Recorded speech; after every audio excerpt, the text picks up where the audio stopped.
Lisa, it's hard to believe that for 27 years of our 30 years of marriage that we've been raising kids. And, you and I have talked about this, that it's been one of the areas that there has been regular disagreements. But it's also been a great opportunity for growth in this area of parenting, right? Absolutely. Raising kids regularly lands in one of the top areas of conflict in marriage. Not a surprise. There are several reasons for this. The first one is different parenting styles. Each parent may approach parenting differently, That's right, which can cause conflicts or disagreements and certainly tension. Shocking as it may be with our personalities, you being a very direct person, me being more of a loving, nurturing person. Yes. I am the one who can tend to be more strict, and you can be the one that's more lenient. That's true. This different parenting styles. The next is different expectations. Two spouses may have different expectations around a child's behavior, academic performance, appearance in public. This is a struggle for me. Extracurricular activities. This can cause tension if one parent feels that the other isn't doing enough to help bring about these expectations and outcomes with kids. Another reason is exhaustion. Can I get an amen? Oh my goodness. Parenting is a 24-hour, 7-day-a-week job, and it can be exhausting for both parents. And I would say this goes through all seasons. It's just a different kind of exhaustion. When they're newborns, no one's sleeping, but when they're teenagers, we got to wait up on them till they get home to make sure they're safe. Right, but I just recently heard that there's a study that showed young moms, they spend 96 hours a week raising kids. That's a 2-time full-time job. You know what? And they're just not paid enough. That's right. Yeah. So the demands of raising kids, especially when they're young, as you mentioned, can leave parents feeling physically and emotionally drained. This exhaustion can spill over into marriage conflicts, debating who is responsible for childcare and household tasks. And let's face it, raising kids is expensive, right? Just a little. Just a little bit. So the financial strain that happens with kids can oftentimes cause disagreements over finances and can cause tension in the marriage relationship. And the demands of parenting can leave little time or energy for intimacy between spouses. And one of the things we find is that sometimes couples prioritize their kids' needs over the needs of the relationship. And this can lead to feelings of neglect and frustration, which can strain the marriage relationship as well. Right. I wish we could tackle every single one of these today. We're not going to be able to do that, but we do want to introduce you to a concept that revolutionized our parenting and helped alleviate some of the tension, especially in the area of differing expectations. Welcome to the Art of Espousing podcast, and thanks for taking time to join us today. We hope you had a great weekend. James, you know what's coming up this weekend? I do. It's Mother's Day. So dads, if you're listening, this is your time to shine, and make sure you get something special for each of the little ones to celebrate mom. And if, like us, you have grown kids, you want to make sure that you remind them that Mother's Day is coming so they don't forget to say Happy Mother's Day. Exactly. And I gave you an idea of what I wanted for Mother's Day so that you can win, Mr. Duvall. You can win. And you're looking at me like you have no idea what I told you. Oh, yes. I remember.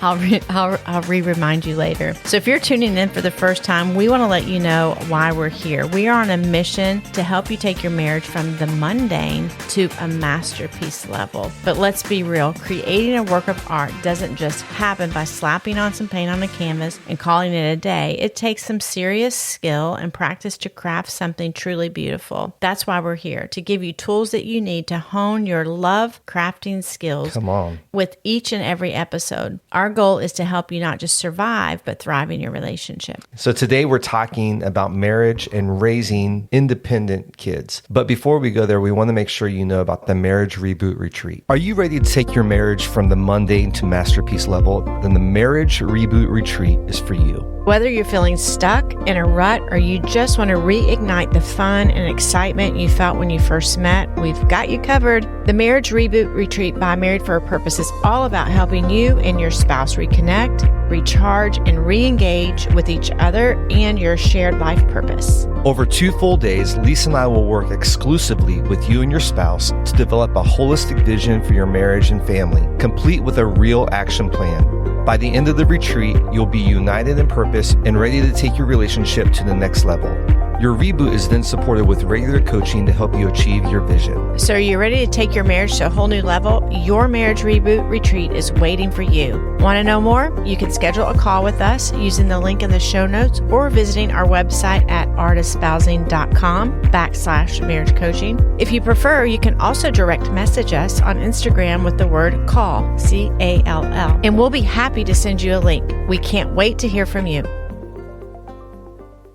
Okay, so let's jump into this topic of raising independent children, and more importantly, how to get on the same page as husband and wife in the process. You know, it would have been nice if there was a how-to manual for us to know the ins and outs of raising our children. Yeah, that's true. There's lots of books and resources that can help, but each child is so different and each needs different things at different seasons of their life. Yeah. Looking back, we can see we didn't know what we didn't know.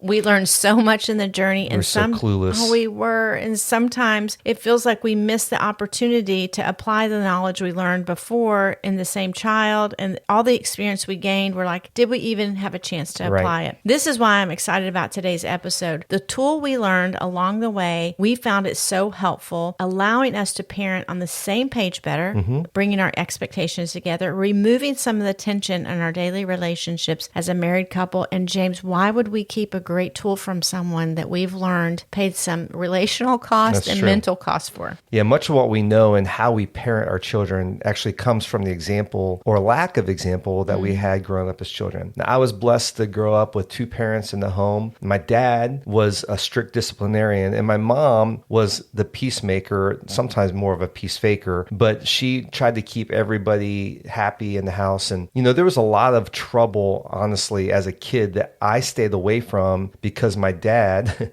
as a disciplinarian, put such a fear of God in me. My dad's a good man, but a bit emotionally detached from us kids. So early on, my parenting style was actually very similar to that of my dad. And I don't think I was as much of a disciplinarian. No comment. But definitely more emotionally detached from our kids than you, Lisa, right? Yeah, and for me, my family was a hot mess. I did not have a dad in the home growing up, so my mom played mom and dad. That's right. Actually, I send her Father's Day cards and Mother's Day cards because she did it all. So I didn't really have a healthy example of what parenting together looked like at all. So as our firstborn Alex was getting into her early teen years, we started to have some tensions around our parenting styles. And I think a lot of it was in this area of differing expectations. Right. We were exhausted trying to figure out how to get a handle on Alex. She's super bright, super smart, and nothing we did seemed to really work. And we weren't super bright and super smart in parenting. Maybe not, yeah.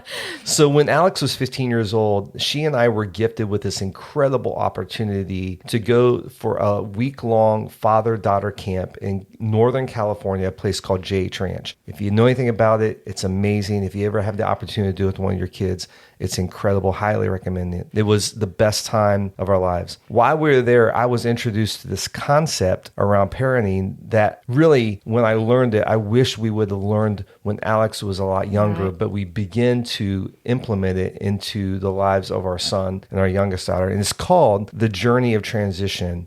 And it's really a journey of parenting, helping your kids from birth to grow up to be independent young adults. Yeah. Not our independence, but your child being able to live independently from you. Right. But there's definitely some freedom that comes along with it, right? Can we stop and have a praise break? Coming up August, we're going to be... Middle of August, we will be empty nesters. That's right. That's right. We love our kids. We love our kids, but they're independent. We love each other better. And we're independent. That's right. Stephen Covey taught us to start with the end in mind. The journey of transition is about helping your kids be spiritually, emotionally, financially independent from you. So what does that look like for you and your family? Get a vision on how you want your kids to be when they are independent and on their own. The old adage, if you aim at nothing, you will hit it every time. After you've got the vision on how you want your children to thrive, it's important to know that there are 4 seasons of parenting and each has a transition zone in between them. Yeah, before we unpack these 4 seasons, I want to emphasize that the transition zones are really, really important. These are the spaces between each of the stages. Yeah, and staying in one season or one stage too long or moving to the next stage or season too early can really cause issues. So we're going to unpack this a bit later after we introduce you to the concepts. So, Lisa, why don't you start by unpacking the first stage or first season? The first stage is the caretaker stage. It's birth to 5 years old. The 3 words that best describe the season of our parenting in this particular stage is protect, provide, and pray. So as parents, we provide subsistence and security. That's right. They can't get their food without us. They can't be safe for not running the street without us. Right. They're not safe around an electrical outlet without Right. us. So there's a lot that we provide for them. If they didn't have us, they wouldn't survive. Right. Yeah. In this stage, obedience leans in and is all about, because I told you so. Right. Or I know best, so mom knows best, and you don't touch a hot stove. Right. And so that actually typically works unless you have a really, really strong-willed child. But nonetheless, the caregiver season can be exhausting and also a bit isolating for marriage because you're constantly on call. Right. You referred to this earlier, James, about how many hours a week. Your schedule is dictated by sleeping, eating, and pooping schedules. Yeah, it's amazing now that we have independent kids when we're trying to get together with couples who have young kids, how much their schedule is dictated by sleep routines, what time they have to be home. It is a real deal that like we didn't realize that how young we were, how isolated and sometimes how lonely we felt in those areas because of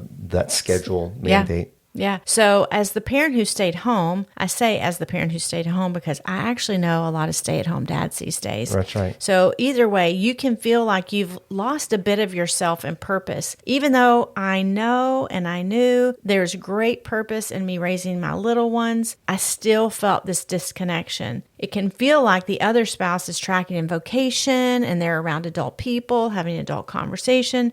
And those of us who choose to stay at home, we are left with poopy diapers and babbling little humans and possibly some squabbling over a toy, which just can be maddening sometimes. I remember having to work to not let my attitude in that season affect our marriage. You and I, James, had plenty of conversations of what I needed, what you needed, and you actually accommodated a lot for me in that season so that we could love each other and love our kids well and lead ourselves well in that stage. Right. You know, just a few weeks ago, we talked about the different types of conflict or tension that happen. One of the things we talked about was seasonal tension. And this is a great illustration of in marriage life, when you have young kids, it's a season that really wears on you as a relationship. And sometimes tensions will come out of that. And just acknowledging that that is a season, you know, and leaning into that and leaning in each other is going to help you through that caregiver stage, which can be exhausting. You know, I just was encouraging a young mom the other day of like, this season feels like an eternity. So I just want to encourage any of you listening that have young kids in this caregiver stage. It feels like you'll never get out of it. It actually is pretty short. Yeah, it's true. So it's going to end. Try to relax in it and enjoy it. That's right. So the second stage is the cop stage. And this is typically between ages 5 and 12. So the 3 words that describe this stage of parenting or the season of parenting are teach,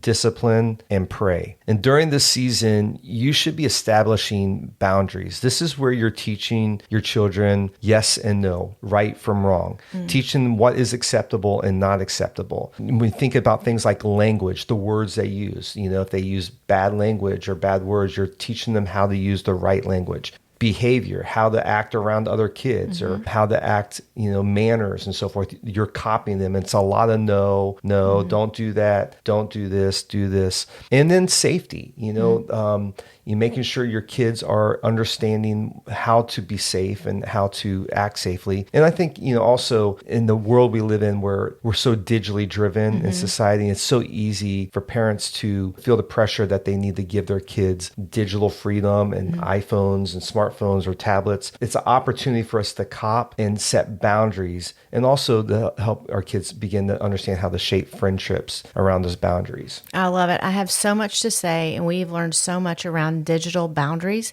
but something just came in my mind on behaviors that we want to shape. I remember Adeline and Parker were close together in age. When they were playing outside, Adeline had seen Parker using the restroom because guys have unique plumbing that females don't. I looked out. She was 4 years old, squatting in the grass. And I'm like, this is not cop, woo, whatever is like, Adeline, we don't pee in the grass outside. And she's like, but Parker does. I'm like, well, Parker shouldn't either. We missed the copying thing with Parker, I guess, right? But it's like those behaviors, we're shaping those. And when we think about digital boundaries. I think that it's a good place to land because we have a spread in our kids' ages, as we've mentioned. Our oldest is 10 years older than our youngest. So digital boundaries looked very different from our firstborn to our baby. That's right. And so honestly, in this area, we were learning with the rest of the world and found ourselves a bit behind the boulder that felt like we were right in front of going down a mountain that was just scraping the back of our neck. So what I would tell myself now that I didn't know then is you can always release more freedom, but it's difficult to pull back. Yes, it is. Freedom. That's true. So if I could replay again, if I could go back, which I don't want to do that, and we can't actually do that, I would withhold the gift, the treasure, the expense of a smartphone. And the danger Of a smartphone. as long as possible. I recognize there are many painful conversations with our kids that are heartbroken and literally feel like they're committing social suicide. That phrase has been mentioned in my household by not having a smartphone. However, I would challenge it is a hard conversation either way. If you let them have it or if you don't let them have it. I have heard more often about the painful conversations, the heartbreaking situations, and the consequences of giving these kind of devices too quickly and giving freedom too fast. So as much as possible, slow the roll on technology if you can. Have plenty of dialogue and extreme clear expectations around digital devices. A written contract isn't a bad idea. We also paid good money to learn that. Simply put, you write out, here are the new freedoms you have with this, and here are the new responsibilities you have with this. Then agree upon the terms and allow for the freedom. But if they break it, freedom is limited. Yeah, that's so true. That's so good. And one of the most common words during this season is actually why. Which is annoying. Why? Why is that? And so it's important, especially when disciplining your kids, to explain the why. They need to understand the consequence for breaking a rule or breaking, a restriction. We understand this concept when we're in the caregiver years. Explaining why we don't play in the street sets the motivation of obedience, right? But the truth is, even as adults, understanding the why behind the why we do what we do and the why we say what we say helps us live into what we want to be and the life we desire to experience. Yeah, I said why is annoying, but the truth is I needed to slow down. We needed to slow down in this season and explain the why. Yeah. And the copying season is so important because a lot of the purpose behind how a kid's going to live independently is actually fleshed out in those 7 to 8 years where we're actually really helping them understand the why they live the way they live. Right. This is really like building knowledge or stacking different knowledge and different concepts as they get older. Yeah. So the next stage is the coach stage. This is age 12 to 18. The 3 words that describe this season of our parenting are train, encourage, and pray. I'm noticing there's a theme with the pray. Pray is in all stages. Back again to responsibility and freedoms, as I mentioned earlier, these 2 words provide great language around expectation and independence that comes with meeting those expectations. That's right. We have referred to this as a 2-sided coin with our kids. A coin cannot be split down the middle. You can take a quarter, you're not going to be able to saw it down the middle. It is designed to go together. Each side is different, but together they make up the whole. That's right. James, I'm sure you can think of some sports analogy that would actually support these freedoms and responsibilities and as coaching in and around this. Yeah, I think there's so many things in just life that we see this. When you're talking about that, I was thinking about just freedoms and responsibilities when it comes to college sports. I'm a huge college football fan, big Ohio State fan for OH out there. Yeah, and when you look at college football players, especially at the major college level, the top tier places, there's a lot of freedom or opportunity for those players to make a name for themselves, to create the career they want. But wearing the jersey of the team actually comes with responsibilities and expectations. Right. They can't just live out their life when they join the team the way they want to. On or off the field. Right. So it's interesting when you see, read sports news pages. A lot of times you'll see when a player does not live up to those expectations or responsibilities, whether that's in the conduct of how they're supposed to act within the school conduct or within the parameters of the law, or if it's a cultural breach on the team. Maybe they're not living up to the expectations of the culture of the team. They actually lose the freedom to participate on the team. They lose the freedom to live out their dream at that place. And so it's the same with coaching our kids, really. There are responsibilities that come with the freedoms that help them move towards independence. And I really think in this coaching phase too, it's not just about conduct, it's also about culture. It's like there's freedoms and responsibilities for our kids of what it means to be a Duval, and then when they break those values or break those things that make the culture of the Duval home, there's consequences to that, right?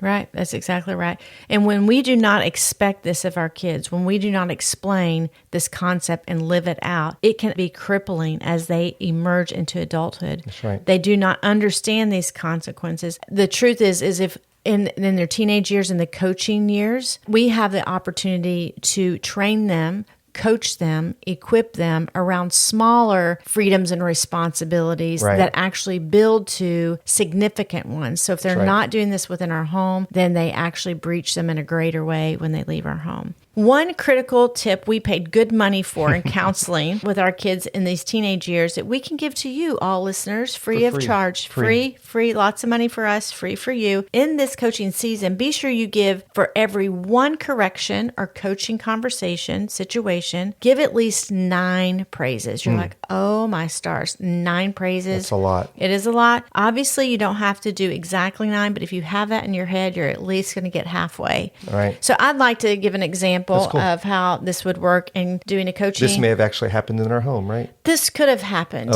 in our home in the last 15 years. Okay. So I'm talking to my child. In that social situation, that was very difficult for you. I appreciate how inclusive you were to challenging friends. I noticed the attempts you had to connect with them, even though they weren't responsive. Your self-control around your language at home, I know, took great intentionality.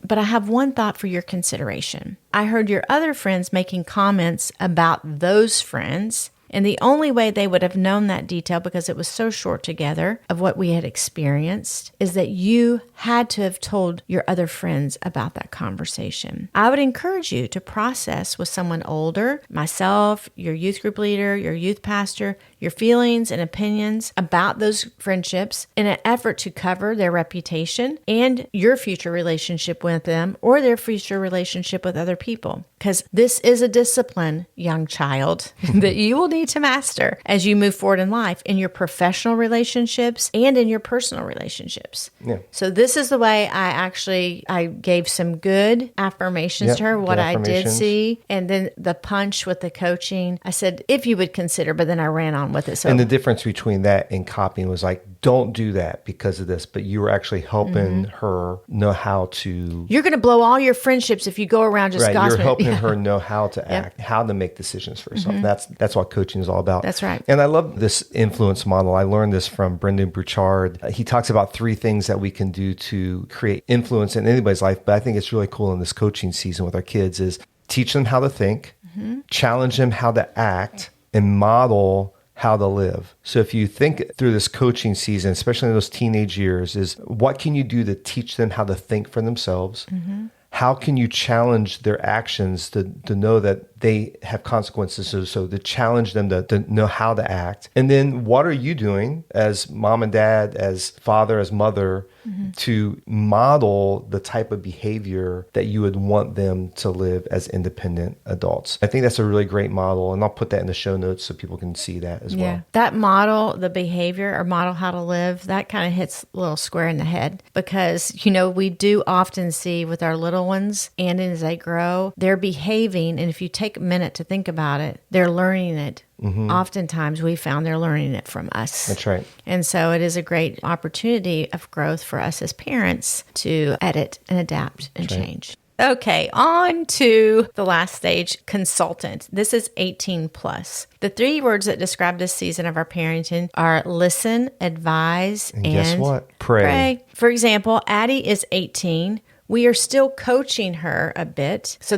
we're in the transition zone. You talked about this, James, that the transition zone is important. We're still coaching her, but she's in the transition zone for consulting. Right. Yeah. But Parker and Alex, our oldest 2, 24 and 27, they're totally in consultant stage. And so we listen and we advise, which takes great restraint and the power of the Holy Spirit in us. We've coached ourselves to let them feel the full weight of their decision, not to be confused that we don't love them and that we're not loving them well. But the truth is, we know oftentimes the most loving thing to do is to not control or manipulate behavior we want to see. This requires releasing full freedom and full consequence without rescuing from the consequence or reducing the natural tension and sometimes the natural pain that comes from those decisions and the disappointment we may see visibly in their lives or we may hear about from them. It's so challenging. You can hear from my voice. This is a dance, and we are still in this particular leg of the journey. I'm sure we will look back and learn things that we can apply to our youngest. So sorry, number 1 and number 2 for lesson learned that we're perfecting on child number 3. But sometimes we actually look back and we realize we maybe missed an opportunity. But I just want to give hope to you and I, James, and hope to all that are listening